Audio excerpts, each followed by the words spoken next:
estas coisas que ele devia trazer à memória, versículo 14, traze estas coisas à memória, 2 Timóteo 2,14, ordenando-lhes diante do Senhor que não tenham contendas de palavras, que para nada aproveitam e são para perversão dos ouvintes. E depois no versículo 16 ele vai falar evita os falatórios profanos, porque produzirão maior impiedade. Eu creio que são coisas que podem ser diferentes, a contenda de palavras e os falatórios profanos, porque os falatórios profanos, eles são basicamente fora da palavra de Deus. São coisas que não são verdade, são mentiras, são erros, enganos, porque daí ele cita Himeneu e Fileto, que eram dois hereges cuja palavra ruía como gangrena. Porém, as contendas de palavras, elas podem ser de coisas corretas, de coisas que são lícitas, que estão de acordo com a palavra de Deus. Mas mesmo assim ele fala para evitar essas contendas de palavras. E as coisas que era para trazer à memória eram aquelas que o apóstolo falou nos primeiros versículos aqui, até o versículo 13, que incluíam sofrer como bom soldado de Jesus Cristo, no versículo 3, militar, ou seja, lutar sem se embaraçar com as coisas dessa vida, no versículo 4, também o lavrador que trabalha, no versículo 6, que deve ser o primeiro a gozar dos frutos. E aí ele fala do que ele estava sofrendo, o apóstolo Paulo, pelo que sofro trabalhos e até prisões, no versículo 9, versículo 10, tudo sofro por amor dos escolhidos, para que também eles alcancem a salvação que está em Cristo Jesus. E aí então ele vem com essas exortações: se morrermos com ele, também com ele viveremos; se sofrermos, também com ele reinaremos; se o negarmos, também ele nos negará; se formos infiéis, ele permanece fiel, não pode negar-se a si mesmo. Apenas um detalhe aqui: se o negarmos, ele nos negará, obviamente não está falando de crentes aqui. Não é uma negação como a de Pedro. Pedro negou o Senhor, e ainda assim o Senhor o restaurou. Essa é uma negação da pessoa que não crê em Cristo. Ela nega Cristo até o fim da sua vida, e obviamente ele vai negar essa pessoa no dia do juízo. Ela não tem nenhum respaldo, nenhum endosso da palavra de Deus, da palavra do Senhor a favor dela. Mas aí, para trazer essas coisas à memória e evitar as contendas de palavras, né, que eu percebo que às vezes eu entro em contendas de palavras que não levam a nada, absolutamente nada, são simplesmente para marcar uma posição, para fincar uma bandeira. E quando a gente tem verdades tão preciosas como essas que nós hoje conhecemos, não apenas aquelas que se referem à salvação em Cristo Jesus, mas também acerca da verdade de estar congregado ao nome do Senhor, da verdade do arrebatamento da igreja, de tantas verdades preciosas que nós temos, é muito fácil entrar em contendas de palavras que nada aproveitam e são para a perversão dos ouvintes, porque às vezes a gente está conversando com alguém e começa a discutir doutrinas ao lado de um incrédulo, por exemplo. E esse incrédulo vai fazer o quê? Falar: esses caras não se entendem nem entre eles, estão querendo que eu também me converta, que eu aceite essas coisas. Se eles não conseguem se entender, por que eu iria? Então é um cuidado que todo cristão deveria ter. Aquele cuidado de não perverter ouvintes por contendas e palavras que são apenas para marcar uma posição, para dizer: não, eu tenho razão, alguma coisa assim. E nós encontramos na palavra de Deus situações em Israel, por exemplo, no Antigo Testamento, quando eles estavam em tamanha ruína, que Deus permitiu até coisas que não seriam na ordem que Deus estabeleceu. Eu quero com isso dizer que, por exemplo, a gente às vezes vê irmãos em Cristo pregando o Evangelho. Não falo dos ladrões, né, dos falsos, dos lobos. Eu falo de irmãos sinceros, que às vezes estão empenhados na obra do Evangelho, empenhados em visitar seus irmãos, em levar consolo, levar conforto. E muitas vezes nós acabamos sendo de tropeço, por queremos discutir ou debater ou coisas assim.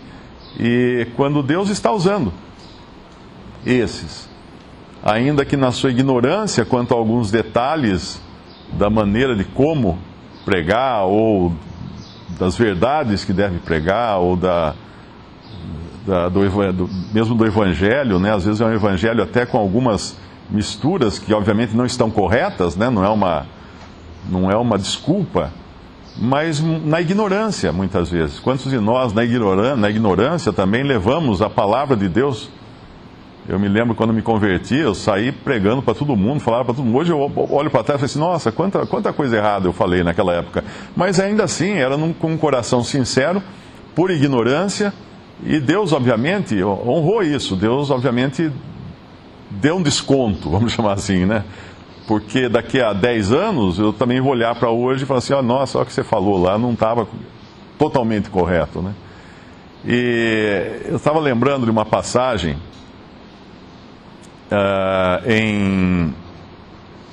em Juízes. Eu acho que é uma passagem de grande proveito para nós. Juízes capítulo 3. O livro de Juízes, ele é muito parecido com a nossa época, porque o último capítulo de Juízes fala que não havia rei em Israel, mas cada um fazia aquilo que estava de acordo com a sua própria vontade, ou alguma coisa assim. Naqueles dias não havia rei em Israel, porém cada um fazia o que parecia reto aos seus olhos, o que parecia reto aos seus olhos. Por não haver rei em Israel, não haver direção em Israel. E aí Deus então levantou o Senhor, no capítulo 2, versículo 16, levantou o Senhor juízes que os livraram da mão dos que os roubaram. Porém, tampouco ouviram os juízes, antes se prostituíram após outros deuses, se encurvaram a eles e etc. Essa era a situação desse povo em tempo de extrema ruína, extrema fraqueza, extremo abandono da verdade, e nada mais fácil do que nós enxergarmos isso nos nossos dias. E nessa situação de extrema fraqueza, nós vemos alguns que eram ou levantados como juízes por Deus, e outros que eram usados por Deus para libertar Israel de algum modo dos seus inimigos. Nesse capítulo 3 nos fala de Otiniel, de Eglon, Eude, e tem um que fala só um pedacinho no final, aqui no versículo 31. Depois dele foi Sangar, filho de Anate, que feriu a 600 homens dos filisteus com uma aguilhada de bois, e também ele libertou Israel. A aguilhada de bois, eu acho que era o arado, né? Acho que era aquela ponta que ia na terra. Será que era isso? Devia ser alguma parte ou era a ponta que enfincava na terra, ou era a vara que... Mas eu acho que era o pedaço de pau, uma parte do arado, talvez. Mas isso aqui é interessante, porque eu estava pesquisando, o nome de Sangar significa espada. Mas numa outra passagem em 1 Samuel, eu creio, nós vemos que os filisteus, eles costumavam proibir ou eliminar todos os ferreiros dos povos que eles dominavam, e assim foi com Israel também. Esse povo estava subjugado ao inimigo deles, aos filisteus e outros povos também. Eu acho que no começo do livro fala um pouco sobre isso. E eles não tinham armas, porque eles não tinham ferreiros. Então um homem cujo nome significa espada, pega um pedaço do arado dele e mata 600 inimigos. Eles não tinham espada, eles não tinham escudos, eles não tinham lanças, eles não tinham nada que pudesse ser de metal justamente para... Eles estavam desarmados, uma coisa que que um país faz quando invade outro é proibir a fabricação de armas. Foi assim na Primeira Guerra Mundial com a Alemanha, e foi assim na Segunda Guerra Mundial com o Japão e com a Alemanha também. Existe lá toda uma legislação para não produzir armas. Às vezes eles permitem algumas armas apenas para treinamento interno e tal, mas para não. Tanto é que os filmes antigos que mostram os exércitos de Hitler antes deles dominarem, obviamente eles estavam fabricando armas escondido, os soldados treinando todos com espingardas feitas de madeira, de tábua, só fingindo que atiravam. E aqui nós vemos um povo que não tinha armas, e vemos um homem cujo nome era Espada aparecer diante de um exército de 600 soldados armados dos filisteus. Deviam ter caído na gargalhada, falaram: o que esse cara vai fazer com a gente, com aquele pedaço de arado na mão? E no entanto ele mata 600. Deus estava usando aquilo que eles tinham em mãos. Numa época de ruína, Deus usava o que dava para usar, não tinha jeito. E hoje Deus está usando também, numa época de ruína, muitas vezes, irmãos que estão espalhados por aí, sem os instrumentos necessários, sem o conhecimento correto da palavra, mas Deus está usando também, não podemos negar isso, né? E esse sangar aparece um pouquinho mais para frente, no capítulo 5, quando Débora, versículo 5, os montes se derreteram diante do Senhor, e até Sinai diante do Senhor, Deus de Israel, nos dias de Sangar, filho de Anate, nos dias de Jael, cessaram os caminhos de se percorrerem, e os que andavam por veredas iam por caminhos torcidos. Cessaram as aldeias em Israel, cessaram até que eu, Débora, me levantei por mãe, em Israel me levantei. É interessante, ela fala aqui, Débora fala de uma época quando os israelitas não percorriam mais os caminhos, ou seja, eles não andavam nas estradas. Por que eles não andavam nas estradas? Porque as estradas que deviam ser o caminho mais curto para ir em qualquer lugar, tinham ficado inseguras, tão inseguras que eles deviam andar pelo meio do mato na beira da estrada para não andar na estrada. Eles andavam escondidos. As cidades que deveriam ser o lugar de segurança das pessoas, fala aqui que as aldeias em Israel cessaram. Ou seja, não era mais um lugar também seguro para permanecer nas aldeias. Então, uma época de medo, de aflição, de se esconder, e mesmo numa época assim, Deus levanta quem? Sangar, filho de Anate, nos dias de Jael. Quem é Jael? Jael era uma mulher que matou, no capítulo 4, um pouco antes, versículo 21, então Jael, mulher de Eber, tomou uma estaca da tenda e lançou mão do martelo e foi-se mansamente a ele, está falando aqui de Sísera, que era o inimigo, o comandante inimigo, e lhe cravou a estaca na fonte e a pregou na terra, estando ele, porém, carregado de um profundo sono e já cansado, e assim morreu. E eis que, seguindo Baraque a Sísera, Jael lhe saiu ao encontro e disse-lhe: vem, e mostrar-te-ei o homem que buscas. E veio a ela, e eis que Sísera jazia morto, e a estaca na fonte. Assim Deus naquele dia sujeitou a Jabim, rei de Canaã, diante dos filhos de Israel. Quem era Jael? Uma mulher. Quem era Baraque? Baraque era o homem, era o que deveria ter combatido os inimigos de Israel. Porém, quando Baraque é chamado para fazer isso, tem uma passagem um pouco antes, eu acho que ele fala que ele só vai se Débora fosse com ele. No capítulo 4, versículo 6, Débora, que era mulher profetisa, versículo 4, versículo 6, enviou e chamou a Baraque, filho de Abinoam, de Quedes e Naftali, e disse-lhe: porventura o Senhor Deus de Israel não deu ordem, dizendo: vai e atrai gente ao monte de Tabor, e toma contigo 10.000 homens dos filhos de Naftali e dos filhos de Zebulon, e atrairei a ti para o ribeiro de Quizon a Sísera, capitão do exército de Jabim, com seus carros e com sua multidão, e eu darei na tua mão. Então lhe disse Baraque: se fores comigo, irei, porém se não fores comigo, não irei. Olha o estado que estava Israel. Baraque, um comandante do exército, um homem de guerra, agarrado na saia de uma mulher. Ele fala para Débora: se você não for comigo, eu não vou, eu estou com medo. Ele não quer ir. E no fim, Deus não usa ele para livrar, ele usa uma outra mulher, Jael, para matar o inimigo. E agora Débora menciona os dois no versículo 6 do capítulo 5, nos dias de Sangar, filho de Anate. O que era Sangar? Era um homem que, sem o instrumento necessário, ou seja, mal equipado para a tarefa, ele venceu 600 inimigos de Israel.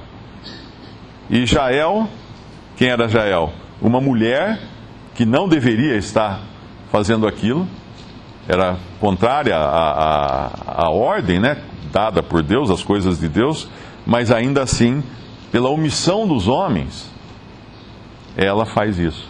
Então, pela falta de equipamento correto, ele age.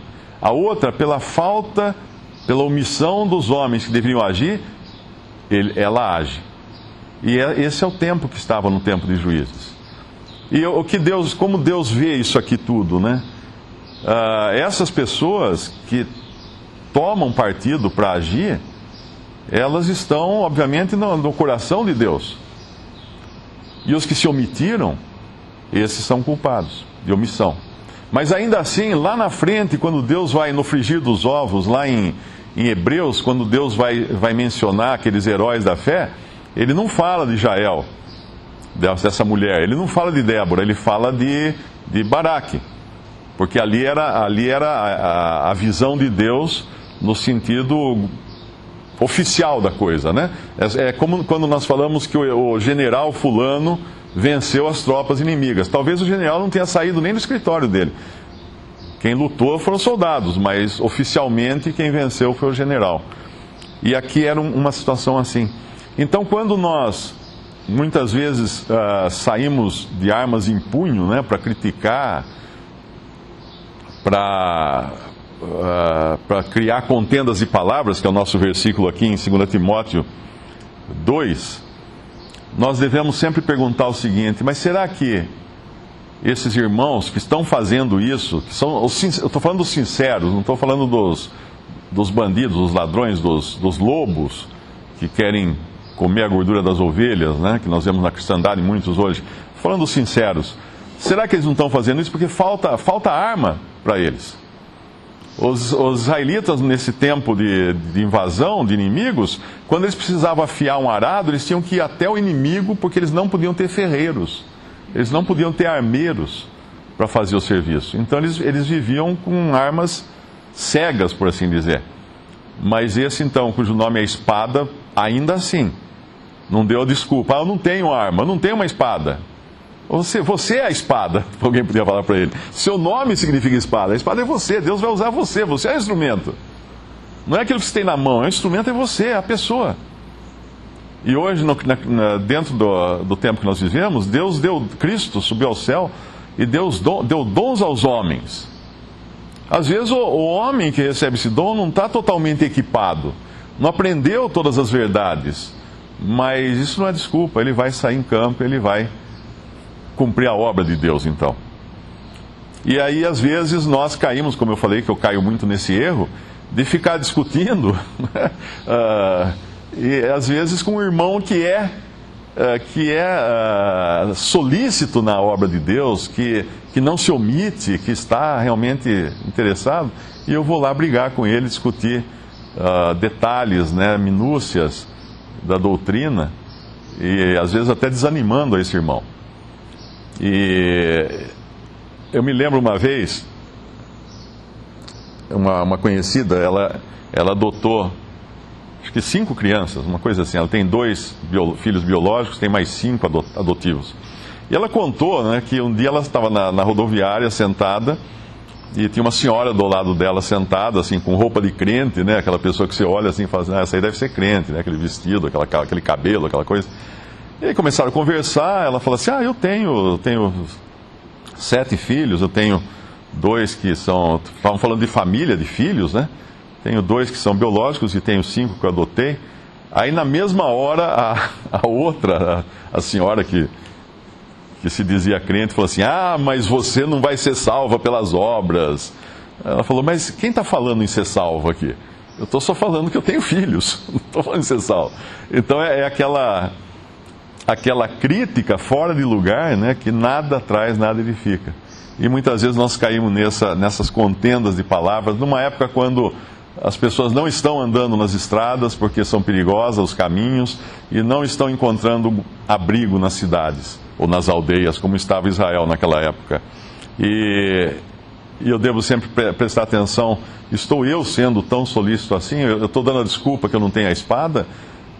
Estou me omitindo, né? Vou eu ser culpado de omissão porque o outro está fazendo a obra? Não.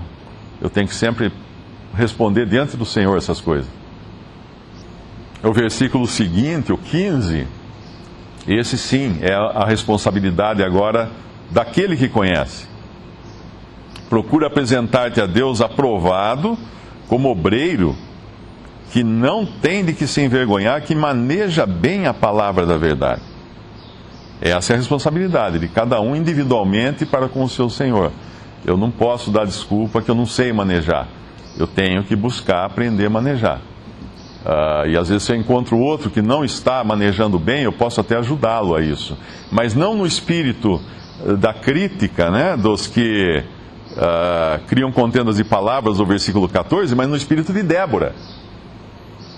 Qual era o espírito de Débora? Se nós voltarmos lá um pouquinho, só em Juízes,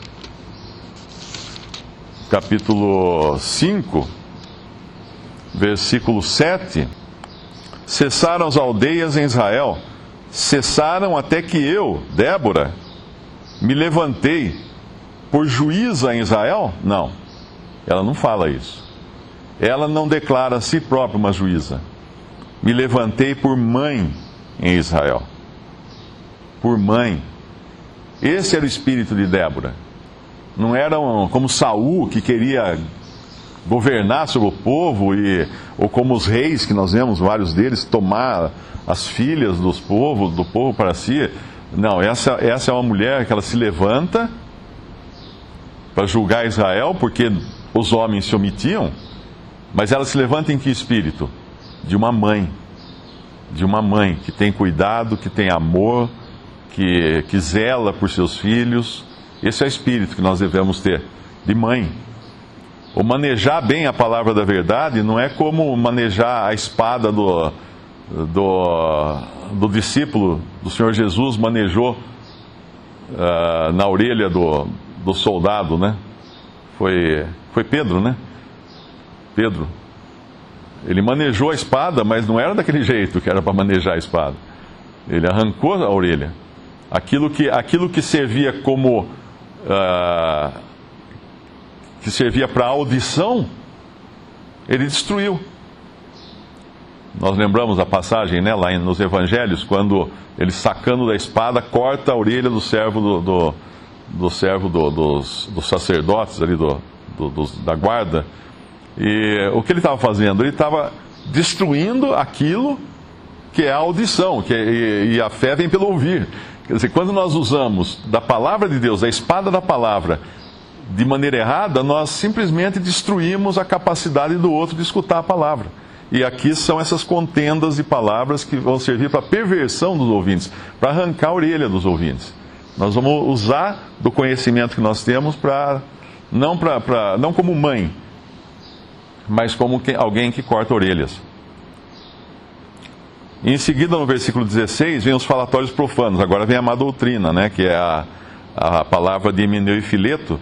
E nesse caso nós vemos que eles eram pessoas, não que estavam sinceramente enganadas, vamos dizer assim, né? Que caíram num erro e foram exortadas, e se corrigiram, não. Eles eram pessoas determinadas a corroer a alma, né? Corroer o entendimento dos seus irmãos. Porque na primeira epístola, esse Himeneu já é citado na primeira epístola. Ele já tinha sido, Paulo fala que entregou ele a Satanás, eu acho. Tem um versículo, capítulo 1, 1 Timóteo capítulo 1, versículo 19, conservando a fé e a boa consciência, rejeitando a qual alguns fizeram naufrágio na fé. E entre esses foram Himeneu e Alexandre, os quais entreguei a Satanás, para que aprendam a não blasfemar. Então eles já estavam blasfemando antes. Eles obviamente não aceitaram essa admoestação feita na primeira epístola, ou por ocasião da primeira epístola, e na segunda epístola eles aparece Himeneu pelo menos, nós não sabemos do outro, mas Himeneu aparece com mais um agora, com Fileto, e continuando na sua missão má de corroer as almas.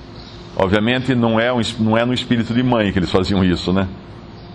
Tem um versículo em Hebreus, eu acho, que é nos caminhos direito para os pés. Será que é o que fala de joelhos? Isso, Hebreus capítulo 12, versículo 1. Portanto, nós também, pois que estamos rodeados de uma tão grande nuvem de testemunhas, deixemos todo o embaraço e o pecado que tão de perto nos rodeia, e corramos com paciência a carreira que nos está proposta, olhando para Jesus, autor e consumador da fé, o qual, pelo gozo que lhe estava proposto, suportou a cruz, desprezando a afronta, e assentou-se à destra do trono de Deus. E aí no versículo 12, portanto, tornai a levantar as mãos cansadas e os joelhos desconjuntados, e fazei veredas direitas para os vossos pés, para que o que manqueja se não desvie inteiramente, e antes seja sarado. Segui a paz com todos e a santificação, sem a qual ninguém verá o Senhor. E tendo cuidado de que ninguém se prive da graça de Deus, e de que nenhuma raiz de amargura brotando vos perturbe, e por ela muitos se contaminem. Tudo isso tem a ver com tudo isso que está também no capítulo 2. Nós vemos Paulo sendo um exemplo ali, e seguindo o exemplo de Cristo, que não vacilou, mas continuou firme, né? Mesmo em meio às durezas da perseguição. E nós vemos o exemplo daqueles que numa época em que ninguém tinha coragem de andar nos caminhos, porque os caminhos eram inseguros, aqueles que andaram nos caminhos, como Débora, como Jael, como todos aqueles que tomaram a iniciativa de sair, então, lutar contra os inimigos, e fazendo veredas direitas para os pés, no versículo 13. E também no versículo 15, nos fala de Hebreus 12, nos fala da atenção que nós devemos ter para que nenhuma raiz de amargura nos perturbe, e por ela muitos se contaminem. Outra coisa, quando nós deixamos o inimigo agir em nosso coração e criar raiz de amargura que leva à contaminação também e à perversão dos ouvintes também, como no versículo 14, né, do nosso capítulo de 2 Timóteo 2.